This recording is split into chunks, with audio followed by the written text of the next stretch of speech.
በርስትና በሚስት ቀልድ የለም ይላል ያገሬ ሰው። ሂምባ በተሰኘው የናሚቢያ ጎሳ የሰማነው ግን ወዲህ ነው። ሚስትና ርስትን ለእንግዳ መስጠት። በአንድ የሂምባ ነዋሪ ቤት ውስጥ አዲስ እንግዳ ቢመጣ እደርና ቁርስ በልተህ ትሄዳለህ አይደለም ግብዣው።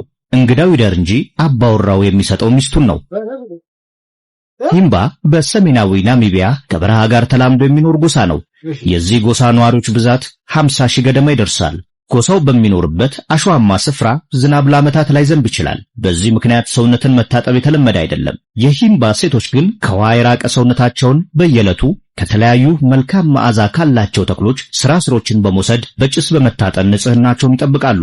ጸጉራቸውን ደግሞ በቀይ አፈር ፏ ያደርጉታል። አስገራሚው የሂምባ ጎሳ ሌላኛው መልክ ነው።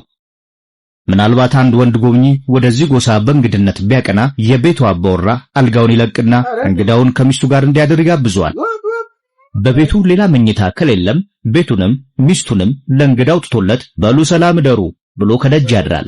በዚያች ዕለት እንግዳው እንግድነቱን ረስቶ የቤቱ አባወራ በመሆን ምሽቱን ያሳልፋል። የአባወራው ቤትም ሚስትም ለጊዜው እንግዳው ናቸው። በሂምባ የጎልቶ ይታይ እንጂ ምርጡን ለወንዶች የሚል ሐሳብ ያለው ጎሳ ነው። ሴቶች ልጅ ከማሳደግ ውጪ ምንም ሚና የላቸውም የሚለው የሚሰማው ወንዱ ነው። መርሃቸውም ቅድሚያ ለወንዶች ነው። ሂምባ ናሚቢያ። ቤተሰቦች እንዴት ነው? ተመችቶኛል። እኔ በጣም ተመችቶኛል። እንዴ እዛ ብንኖር እንግዲህ በየጊዜው እንግዳ እየሆንን አባቴ በተለያየ ቤት አባወራ ሚስቱን አስረክቦ ነው የሚወጣው። ለየት ያለ ባህል ነው አይደል? በየሀገሪቱ እኮ ያለው የተለያየ ባህሎች ይገርማል። አቤት ተመችቶኛል።